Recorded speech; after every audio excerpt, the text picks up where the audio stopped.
तरिका आँपमा पहिले यसरी यो तरिकाको बोटमा चाहिँ 3 फिट वरिपरि सर्कलमा यसरी खन्ने।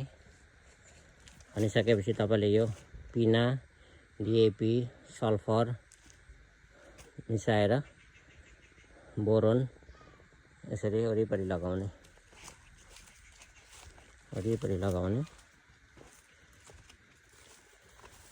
आँपको चारैपट्टि 3 वर्षमा एकपल्ट गऱ्यो भने हुन्छ। यो यसो गर्दा वर्ष नि फल्छ। अब यसमा गाईको गोबर मल लगाउने, ढिलो खालको हुनु भएन, यो खालको मल लगाउने। यसरी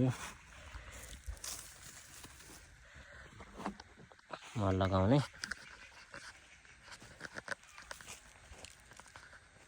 यसरी